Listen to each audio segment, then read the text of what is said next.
Сәлеметсіздер ме баршаңызға. Бүгін біз үй жағдайында пирожки жасайтын боламыз. Оған керекті заттар ашытқы, қант, тұз, су және де сұйық май және ұн.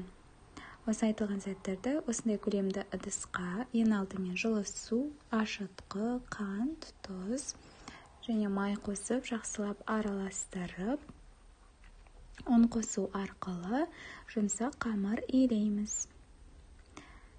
Ең алдымен осы заттарды венчикпен араластырып алдым және де ұн қосып, барынша жұмсақ етіп қамыр илейміз.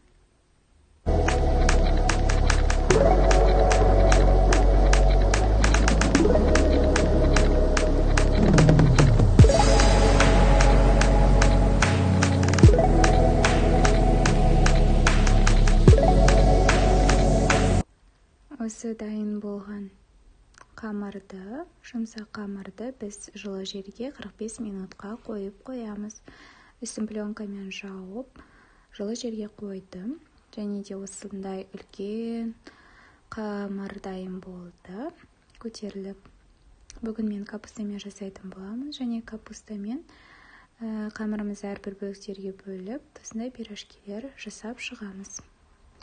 Осы дайын болған пирожкилерді қызып тұрған майға пісіріп аламыз.